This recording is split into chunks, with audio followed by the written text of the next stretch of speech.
किती वर्षांची ती? हेच काही 13-14 वर्षांची. बाबा, तुम्हीही तेच करताय जे बाकी सगळे करतात. आता मी दाखवणार की असली ड्रामा काय असतो, आणि असा ड्रामा दाखवणार की पॅन्ट वरून लंगोटीवर येणार तुम्ही लोक. मोठीची कूस भरली आणि तुझी कूस नाही भरली. याला नशीब म्हणावं नाही तर काय म्हणणार. आता तुम्ही जाऊन बसा ना, मी तुमच्याकडे चहा पाठवते. अरे, माझ्या एकटीसाठीच का? आत्या, मी नूडल्स बनवते ना, मी किचन मध्येच पिऊन घेईन. तर मग ठीक आहे, मी सुद्धा इथेच उभे राहून पिणार. एक किरण रोशनीची.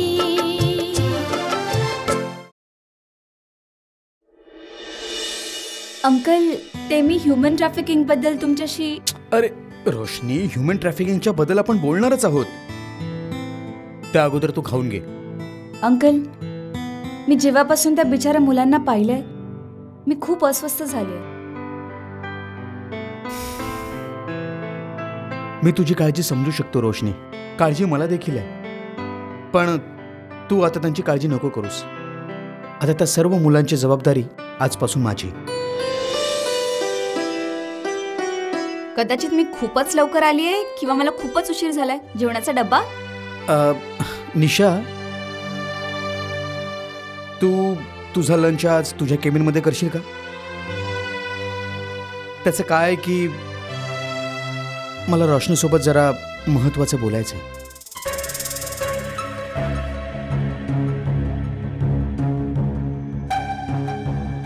Sure. If you don't mind. Absolutely not. Take your time. I'm so sorry. अरे, don't be sorry. I'll see you.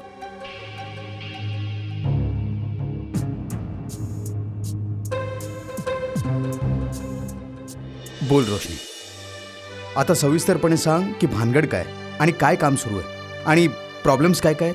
Uncle, तुम्हाला आठवते मी तुमच्याकडे रामू बद्दल बोलले होते? रामू? तो चहावाला रामू. या काय काय काय झालं रामूचं? अंकल, आम्ही जेव्हा त्या रामू बद्दल जास्त माहिती काढण्याचा प्रयत्न केला, तेव्हा आम्हाला कळलं की एक अड्डा आहे जिथे रामू सारखे न जाणो किती कल्पवान मुलांना कैद करून ठेवलंय, आणि त्या अड्ड्याची देखरेख कल्लू नावाचा एक व्यक्ती करतो. मी वेश बदलून त्या अड्ड्यावरही गेले आणि मी त्या कल्लूला अडकवण्याचा खूप प्रयत्न केला, पण अंकल तो खूपच चतुर आहे. रोशनी, मला माहित आहे की तू खूप बहादूर आहेस, पण अशा ठिकाणी तू एकटीने नको जाऊ सगळं. पोलीस किंवा प्रशासनाची तू मदत घ्यायला हवीस. जर तुला काही झालं असतं तर? हे बघ, प्रश्न ह्युमन ट्रॅफिकिंगचा असो वा दुसऱ्या कुठल्या गुन्ह्यांचा, प्रत्येक गोष्टीची एक प्रोसिजर असते. मी तुला या अगोदरच सांगितलं होतं की गौड साहेबांना कंप्लेंट कर म्हणून. ते त्यांना रंगेहात पकडतील. अगं अंकल, पण मला हे कळत नाही की एवढी सारी मुलं यांच्याकडे येतात तरी कुठून, आणि त्यांचे आई वडील, ते लोक थोड्या पैशासाठी आपल्या मुलांना यांच्या हाती का सोपवतात? मी सांगतो. हे बघ बाळा, या देशाचा सर्वांगीण विकास अजून झाला नाहीये, आणि त्यात असे अनेक राज्य आहेत जे दुसऱ्या राज्यांच्या तुलनेत त्यांच्यात फार मोठी तफावत आहे. तिथे पैसा नाहीये, कुठल्या सुविधा नाहीयेत, विकास नाहीये, आणि गरिबी तर इतकी आहे की अंग झाकायला साधा कपडा नाहीये आणि डोक्यावर छप्पर देखील नाहीये. आणि त्यातून काही गुंड लोक तिथे त्या गरीब मुलाचं शोषण करतात. आता गरीब आई वडील विचार करतात की शोषण तर इथे होतच आहे, मग का नाही मुलांना शहरात पाठवावं? तिथे जाणार तर पैसे तर कमावणारच, आणि पैसे कमावणार तर पाठवणार सुद्धा. बस ह्याच मोहापायी ते दलालांकडे आपल्या मुलांना सोपवत असतात. आणि मग ती मुलं असेच कुठेतरी मजुरी करतात किंवा भीक मागण्याच्या व्यवसायात लागून जातात. आणि मुली वेश्या व्यवसायांकडे विकल्या जातात, नाहीतर कामवाली बाईच्या स्वरूपात लोकांची धुनीभांडी करत बसतात. It's sad uncle. अंकल, तुम्ही मला हे सांगा की या गुन्ह्यासाठी कल्लूवर कोणकोणते चार्जेस लागू शकतात, कोणकोणती कलम लागू शकतात? हे बघ बाळा, कलम तर खूप त्याच्यावर लागू शकतात, कारण हे चाइल्ड लेबरच्या उल्लंघनचं प्रकरण आहे. आता ह्यासाठी मिनिमम वेजेस ऍक्ट पण लागू शकतो, बॉन्डेड लेबर सिस्टीम देखील लागू शकते. जुव्हिनाईल जस्टिसच्या अंडर जितकी कलमं येतात ना ती सगळी लागू शकतात. आणि शिक्षा किती वर्षांसाठी होऊ शकते? शिक्षा तर 3 वर्षांची होऊ शकते किंवा 50,000 रुपये दंड देखील. काय? बस?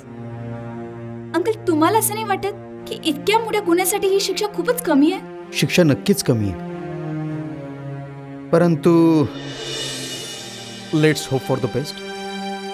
मी गौड साहेबांना फोन करतो, ही विल हेल्प यू. आणि त्यानंतर पण काही जर प्रॉब्लेम झालाच तर मी आहेच. अंकल, तुम्ही तर नेहमी आमच्या सोबत असता. Thank you for your support. Support वगैरे झालं का? आता जेवण मागू? हो हो, आता तर मलाही खूपच भूक लागली आहे. निलोफर आंटी, हां लंच पाठवून द्या.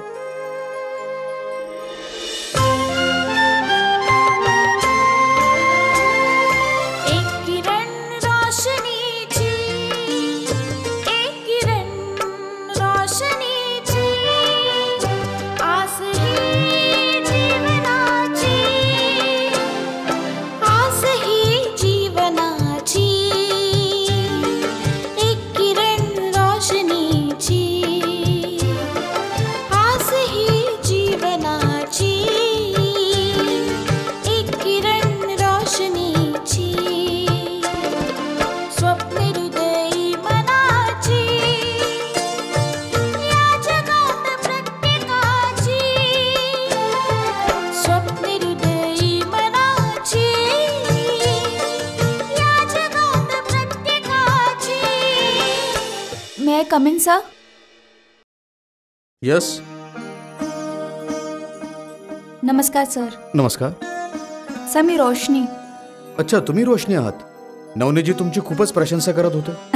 या बसा ना. Thank you sir.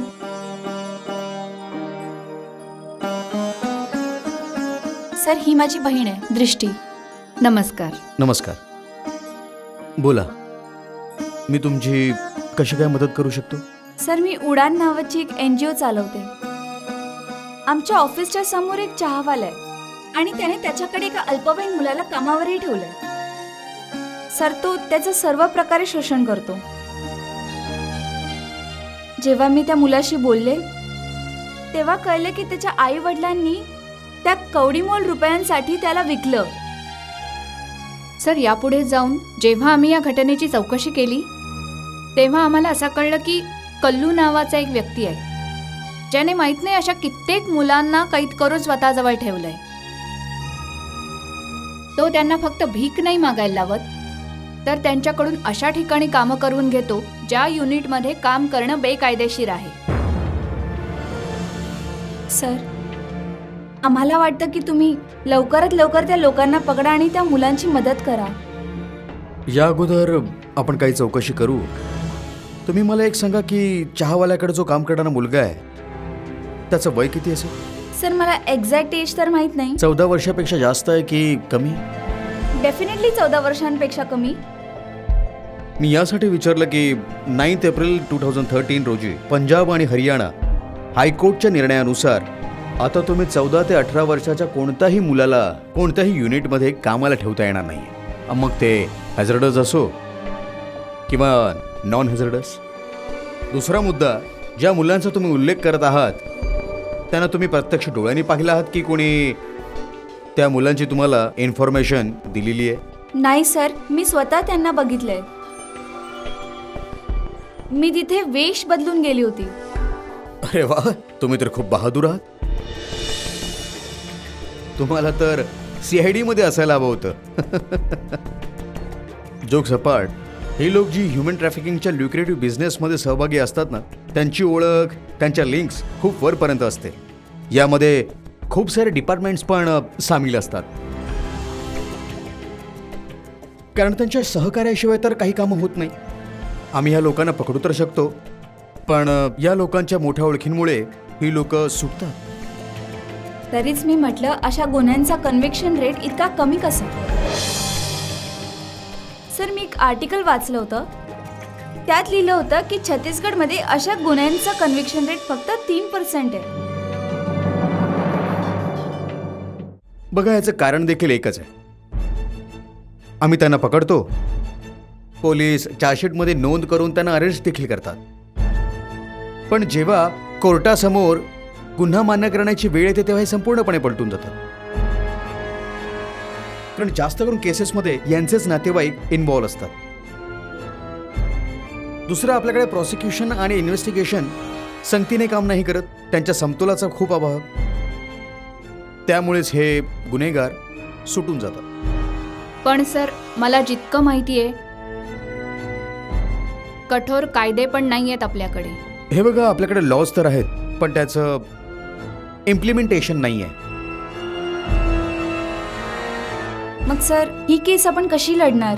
हे बघ, सगळ्यात अगोदर आपल्याला एखाद्या ऑफिसरला तिथे पाठवावं लागेल हे बघण्यासाठी की ती मुलं तिथे आहेत की नाही. कारण बऱ्याचदा असं होतं की ही लोक त्यांचा ठाव ठिकाणा लगेच बदलत असतात. त्यामुळे आपल्याला हे बघावं लागेल की तो व्यक्ती कोण आहे, तो तिथे कधी येतो. कारण आम्हाला त्या सगळ्यांना एकत्रित रंगेहात पकडायचं आहे. यासाठी आम्हाला एक टास्क फोर्स तयार करावी लागेल. ठीक ह्याच पॅटर्नवर आम्ही काही दिवसांपूर्वी काही अल्पवयीन मुलांना मेटल पॉलिशिंग युनिट सारख्या खतरनाक कारखान्यातून, जिथे ॲसिड पॉलिशिंग गॅजेट्सचं वातावरण होतं, तिथे काम करणाऱ्या मुलांना आम्ही तिथून सोडवलं होतं. सर, यात कारवाई फक्त आपल्या डिपार्टमेंटकडून होणार की दुसरेही काही डिपार्टमेंट यात सामील असणार? It depends. बहुतेक वेळा पोलीस तर आमच्यासोबत असतेच, पण जर आम्हाला वाटलंच प्रकरण जरा जास्त मोठं आहे तर आम्ही इंटेलिजन्सची देखील मदत घेतो. यू डोंट वरी. तुम्ही बाहेर GB सक्सेनाला तुमची कंप्लेंट लिखित स्वरूपात देऊन ठेवा आणि आमच्या कॉलची प्रतीक्षा करा. Thank you so much.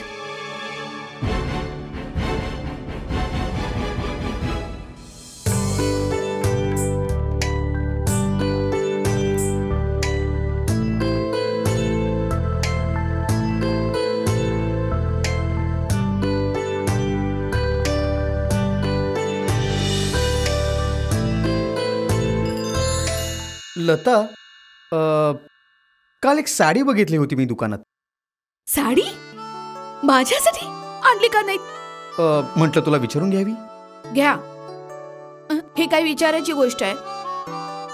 अगं, मी विचार केला की ज्या प्रकारे तू दिवसातून 4 तास फक्त तुझ्या जुन्या साड्यांना सेट करण्यासाठी घालवतेस ना, त्याचसाठी मी थांबलो तिथे. तुला असं नाही वाटत की तुझ्याकडे पुढच्या जन्मापर्यंतच्या साड्या आहेत? टॉन्ट मारतोयस ना? आहेत तरी किती, 40-50 साड्या. ते पण बरोबरच आहे. आपण असं करूया का, एखाद्या साडीचं दुकानच टाकूया? थट्टा करतोयस ना? No no, I am serious. खरंच? तू नाही सुधारणार कधी. हे घे. हे काय? आपल्या लग्नाची पत्रिका. आर्टिलरी आहे ग बाई. आर्टिलरी? इतकी थंड प्रतिक्रिया.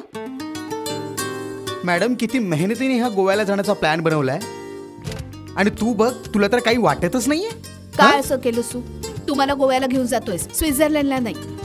जे लोक अफोर्ड नाही करू शकत, नाही जाऊ शकत, तर प्रश्न नाही ना. पण आपण तर जाऊ शकतो ना, आपण अफोर्ड करू शकतो. बरं झालं सांगितलंस. अगं, प्रॉब्लेम जाण्याचं नाहीये, प्रॉब्लेम वेळेचा आहे. वेळ आहे कमी, आणि जितका आपल्याकडे वेळ आहे ना, त्यात जी सिटी फिट बसू शकत होती ती आहे गोवा. तुला असं नाही वाटत का लग्नानंतर आपल्यामधील तक्रारी वाढत चालल्यात? लग्नानंतर असंच होत असतं. थोडंसं प्रेम, थोडी तक्रार. हा, प्रेमाचा कोटा जरा वाढू नाही शकत का ग? का? म्हणजे याचमुळे तर ना आम्हा पती लोकांना पत्नींना 7 जन्मापर्यंत सहन करावं लागतं. व्हॉट? मला काही समजलं नाही. मी समजावतो तुला.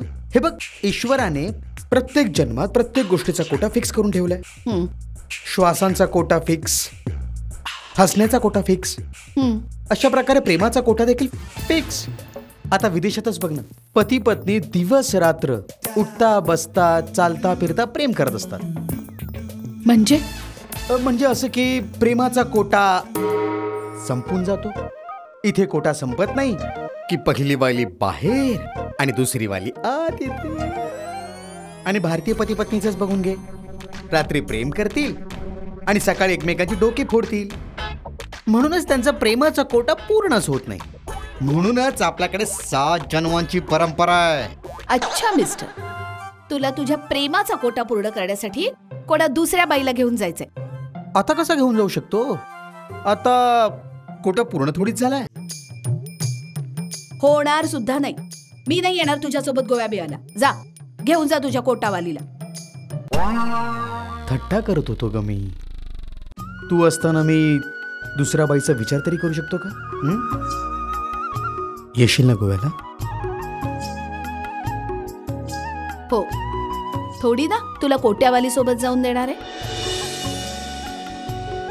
मी पण मस्करी करत होते. तू मस्करी खूप करत असतेस. मला वाटलं थोडी तरी सिरियस असशील. जा चहा घेऊन सिरियसली यार. आणते. कमाल आहे यार.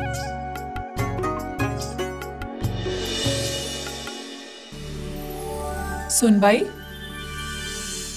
आई तुम्ही?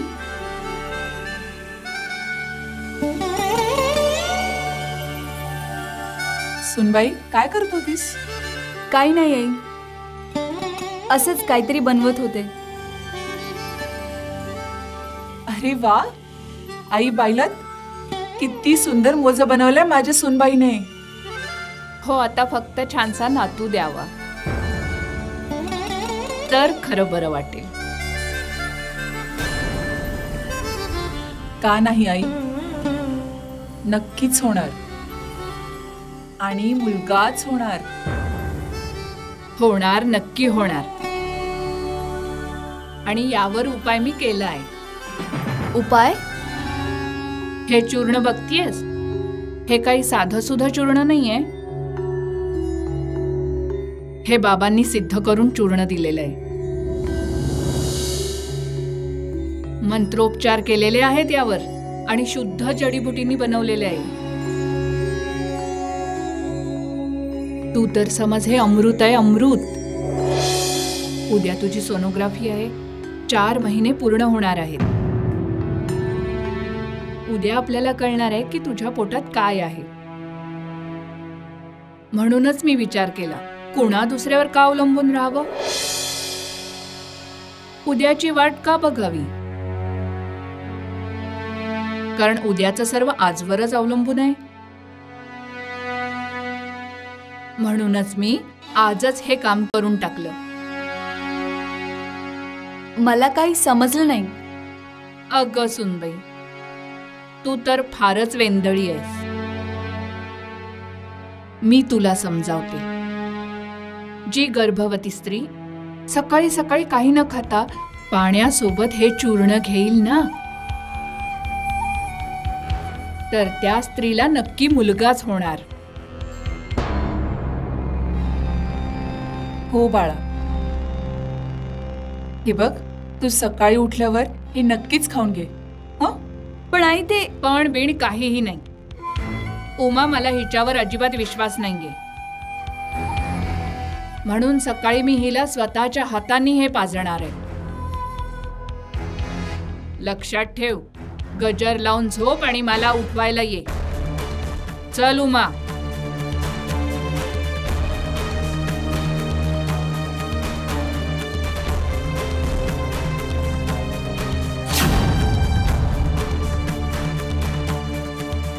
बाळा, तुझ्या त्या ह्युमन ट्रॅफिकिंगच्या केसचं काय झालं? कुठपर्यंत आली ती केस? बाबा, केस तर क्लायमॅक्सवर आहे. केव्हाही ते गजाड जाऊ शकतात. ही तर फार गुड न्यूज आहे बाळा. वेल डन बाळा. मला अभिमान आहे माझ्या मुलींवर. बाळा, मला थोडीही अपेक्षा नव्हती की तू इतक्या लवकर हे सगळे हँडल करशील म्हणून. यात बरेच लोक इन्व्हॉल्व असतील ना? हो आई, खूप सारे लोक यात इन्व्हॉल्ड आहेत. खूप सारे एजंट, खूप सारे मेडिएटर. यांचं खूप मोठं नेटवर्क आहे, ज्यात वेगवेगळ्या क्षेत्रातील लोकांचा समावेश आहे. बाळा, ही तर साहजिकच गोष्ट आहे. की अशी कामं एकमेकांच्या सहकार्याशिवाय होतच नाही. हे तर खा आणि खाऊ द्या या तत्वावर तर चालतात. तसंही किती मुलांबद्दल माहिती मिळाली तुम्हाला? बाबा, तसं तर आतापर्यंत 30 मुलांबद्दलच माहिती मिळाली. आय नो, हे सागरातील एका थेंबा इतकं देखील नाहीये. कारण महानगरांमध्ये लाखो मुलांना बालमजदुरी, बालश्रम, नफा देणाऱ्या व्यापारात ढकललं जातं. अगदी बरोबर बोलतेस बाळा.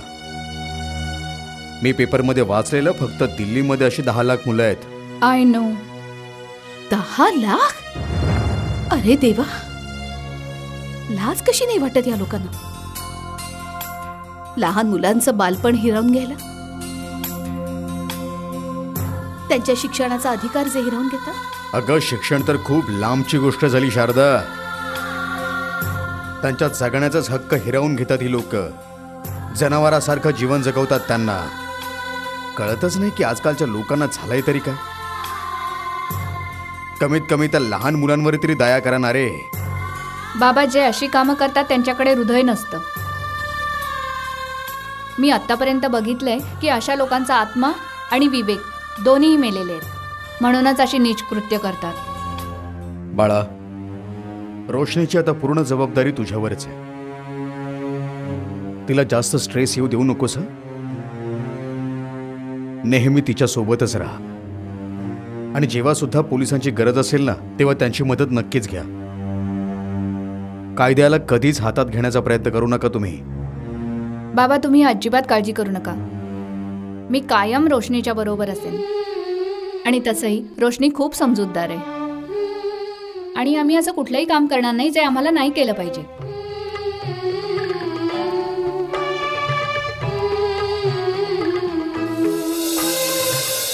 आणि तू बघतोयस ना, ह्युमन ट्रॅफिकिंगची केस किती मोठी आहे. हजारो मुलांच्या आयुष्याचा प्रश्न आहे. उठता बसता, खाता पिता, प्रत्येक वेळी माझ्या डोळ्यांसमोर त्या बिचाऱ्या मुलांचे चेहरे येत असतात. तू तर फारच वेंधळी आहेस. ते चूर्ण नाहीये, बाबांचा प्रसाद आहे. व्याहीजी, सुनबाई सासरहून माहेरी फॉर अ चेंज नाही जात.